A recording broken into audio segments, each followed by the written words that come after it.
Hello বন্ধুরা, Mala's gardening haven চ্যানেলে আপনাদের সকলকে অনেক অনেক স্বাগত।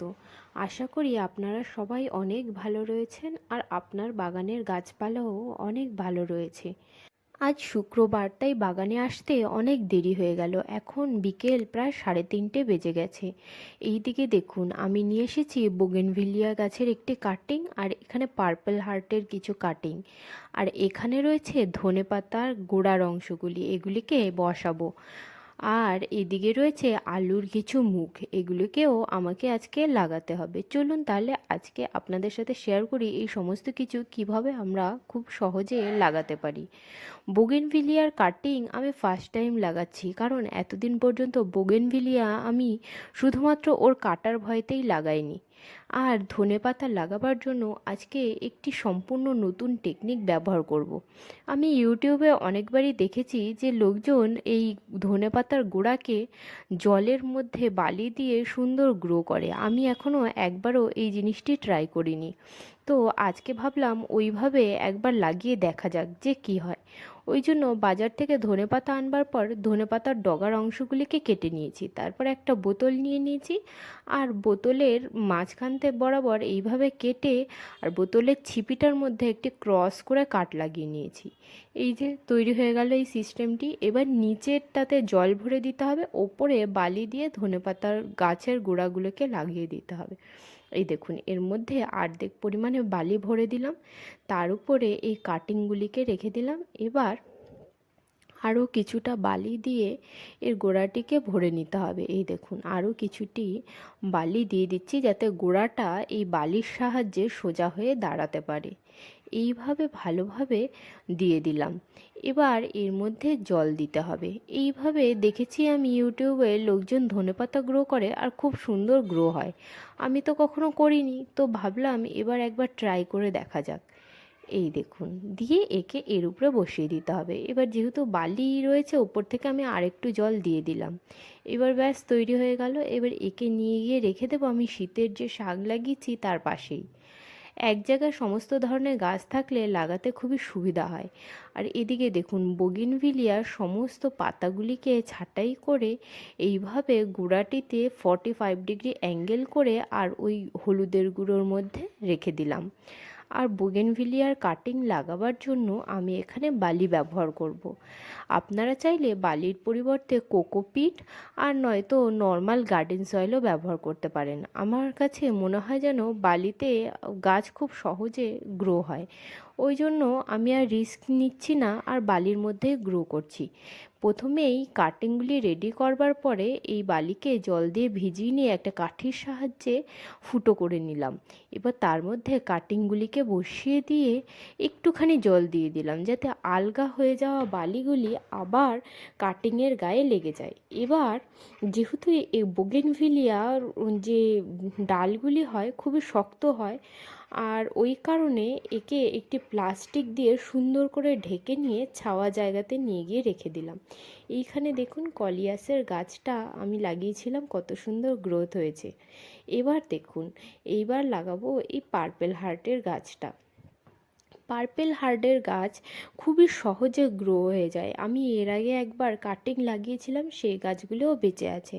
কিন্তু কি জানি, রাস্তার ধারে যখনই আমি গাছ দেখি তখনই আমার মনে হয় কি একটা একটা নিয়ে যাই।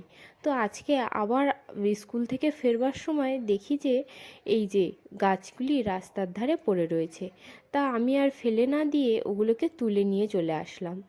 এবার একে লাগালাম। এই দেখুন, এটি হচ্ছে একটা মাশরুমের যে প্যাকেটগুলি হয় সেই প্যাকেটের এই কৌটোগুলো, এইগুলিকে ফেলে না দিয়ে আমি রেখে দিয়েছিলাম। আর এর মধ্যেই এখন পার্পেল হার্টের গাছ লাগাবার জন্য এর মধ্যে মাটি নিয়ে নিয়েছি। নর্মাল গার্ডেন সয়েল আমি ব্যবহার করেছি, এর মধ্যে আমি কিন্তু কোনো প্রকারের সার ব্যবহার করিনি। অলরেডি মাটির মধ্যে যে সার আছে তাতেই পার্পেল হার্টের গাছ খুব সুন্দর করে গ্রো হয়ে যাবে।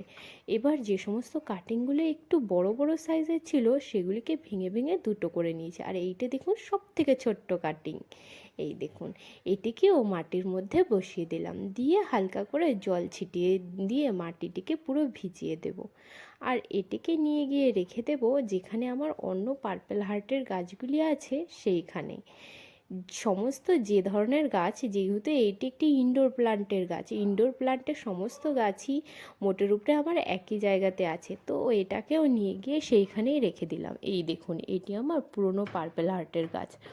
ডালগুলো এত লম্বা হয়ে গেছে যে আজকে ডগা থেকে 3-4টে ডালকে ভেঙে নিয়ে নতুন যেখানে গ্রো করছি ওর মধ্যে বসিয়ে দিলাম। এবার দেখুন দেখতে কতটা সুন্দর লাগছে। এই যে দেখুন কত সুন্দর লাগছে। এদিকে আজকে গাছগুলোতে জল দিতে হবে, শীতকাল বলে প্রত্যেক দিন গাছে জল দিচ্ছি না, একদিন ছাড়া একদিন জল দিলেই যথেষ্ট। রোজ গাছে জল দেওয়ার এখন প্রয়োজন নেই। এবার লাগাবো এই আলুর মুখগুলো। অনেকে মনে করেন আলুর গাছ লাগাবার জন্য গোটা আলুটারই প্রয়োজন হয়, কিন্তু না। আলু কাটবার সময় বাড়িতে যদি আপনারা একটুখানি মোটা খোসা শুদ্ধ আলুটিকে কেটে নেন, ওই মুখটিকে বসালেই গাছ হয়। আমি এর আগেও অনেকবার এইভাবে আলু গাছ লাগিয়েছি, সুতরাং আপনারা ঠকবেন না। যদি এইভাবে লাগান তাতেও আপনারা খুব সুন্দর আলুর গাছ গ্রো করতে পারবেন। গোটা আলুটি লাগাবার দরকার নেই। যখন আপনারা রান্নার আলু কাটবেন তখন মুখের কাছটা এরকম একটু মোটা করে কেটে নেবেন। এবার আমাদের বাগানে যতই মাটি থাকুক না কেন, সব সময় মাটি কম পড়ে, যে পাত্রে গাছ লাগাবো সেই জিনিসের কম পড়ে, কারণ আমরা সব সময় গাছ লাগাতে থাকি। তো এখানে এই জমিটার মধ্যে একটুখানি মাটি তৈরি করে নিয়ে তারপরে আলুর মুখগুলিকে সুন্দর করে বসিয়ে দিয়েছি। এবার এর উপর থেকে আরেকটি লেয়ার মাটির সুন্দর করে চাপা দিয়ে ভালোভাবে জল ছিটে দিয়ে দেবো। জলের ছিটে দিয়ে দিলেই ব্যাস, এবার অপেক্ষা করতে হবে 10-15 দিন, তার মধ্যেই ছোট ছোট গাছ বেরোনো শুরু হয়ে যাবে। এবার এর পিছনে আমার তো যেহেতু একটুখানি এরকম মাটি তৈরি করা আছে কার্পেট পেতে, এই মাটিটার মধ্যে প্রচুর পরিমাণে সার রয়েছে আর জায়গাটা অনেকখানি বলে এর মধ্যে গাছ খুব ভালো হয়। তো পেঁপে গাছের গোড়ায় যে কুমড়ো শাকের গাছটি হয়েছিল সেটিকে নিয়ে এসে এই জমিটার মধ্যেই বসিয়ে দিলাম, তাহলে বেশ অনেকখানি মাটি পাবে আর গাছটি খুব ভালোভাবে বাড়তে পারবে। এই দিকে দেখুন আরও কয়েকটি কুমড়ো শাকের গাছ, যে গাছের যে দানা লাগিয়েছিলাম সেখান থেকে 5টি গাছ বেরিয়েছে। এবার এইটুখানি ব্যাগের মধ্যে তো আর 5টা গাছ হবে না, সুতরাং ওখান থেকে 3টে গাছকে তুলে নিয়ে 2টো গাছকে মাত্র বাড়তে দেব। 2টো গাছও না রাখলে হয়, একটা গাছ রাখলেই সব থেকে ভালো বাড়ে, কিন্তু তবুও কি করব, জায়গা তো এখন আর নেই, ওই 2টো গাছকেই সুন্দর করে বাড়তে দেব, যেটুকু বাড়ে বাড়বে। আর এই চারাগুলি নিয়ে গিয়ে ওইখানে জমির মধ্যে লাগিয়ে দেবো। এবার এই জায়গাটাকে আমি জমিয়ে বলি, কারণ আমার জীবনে জমির খুব শখ ছিল, কিন্তু কপাল গুণে বাপের বাড়ি আর শ্বশুর বাড়ি কোথাও এক ফোঁটা জমি নেই, সুতরাং আমি বুদ্ধি খাটিয়ে ছাদের উপরেই এরকম একটি ছোট্ট জমি করে নিয়েছি। ছোটোবেলাতে দেখতাম বাবা মা সবাই বাড়ির একটা সাইডে একটুখানি এরকম জমি ছিল, তার মধ্যে কত ধরনের শাকসবজি লাগাতো, লাগিয়ে খেত। এগুলি আমি দেখে দেখে ছোটোবেলা থেকেই অভ্যস্ত, সুতরাং আমিও এখন থেকে ওইভাবেই গাছ লাগাই। এখন বললে ভুল বলা হবে, আমি গাছ লাগাচ্ছি প্রায় 8 বছর হয়ে গেল। গাছ লাগাতে আমার খুবই ভালো লাগে, আর গাছ থেকে যখন ফল হয় ফুল হয় তখন তো আরও আনন্দ হয়। আর গাছ থেকে যে অর্গ্যানিক সবজিটা পাই, সেই সবজির যে স্বাদ, বাজারের স্বাদ সবজির স্বাদের থেকে অনেক গুণ আলাদা। আর তারপরেও তো ব্যাপার হলো নিজের হাতে তৈরি করা, একটি ছোট্ট দানা থেকে চারা হওয়া, সেই গাছকে বড় করা, চোখের সামনে দেখা, এই জিনিসটার মধ্যে যেন আলাদা রকমেরই আনন্দ রয়েছে। এই দিকে দেখুন, এই যে জমিটা রয়েছে তার এই সাইডে লাল শাক, পিঁয়াজ শাক, পিছনের দিকে রসুনের শাক লাগানো হয়েছে, আর এখানে লাগিয়ে দিলাম কুমড়ো শাক। এই দেখুন, আর এবার হচ্ছে আসি বেগুন গাছের কথা। বেগুন গাছে ফুলও এসেছে, ফলও ধরছে। এবার আজকে একে কিছু পরিমাণে সার দেওয়ার ব্যবস্থা করব।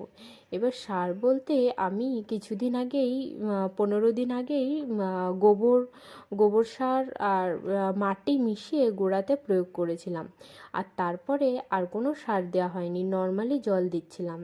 এবার একটা জিনিস আপনাদেরকে মাথায় রাখতে হবে, বেগুনের গাছ একটি হেভি ফিডার গাছ। যেমন এই গাছে মিলিবাগের আক্রমণ হয়, আর তেমনই এই গাছে প্রচুর পরিমাণে খাবারের প্রয়োজন হয়।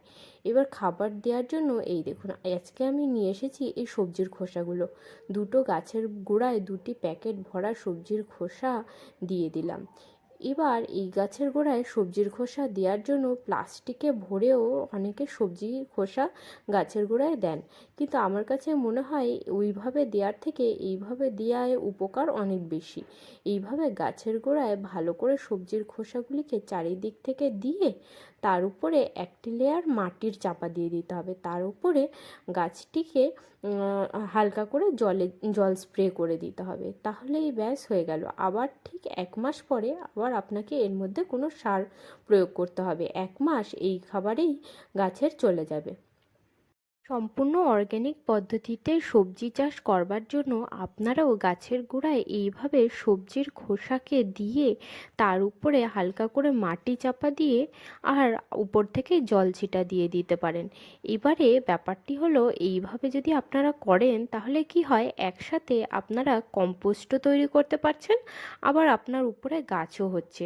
আলাদা করে সবজির খোসা দিয়ে আপনাকে আর কম্পোস্ট করতে হবে না।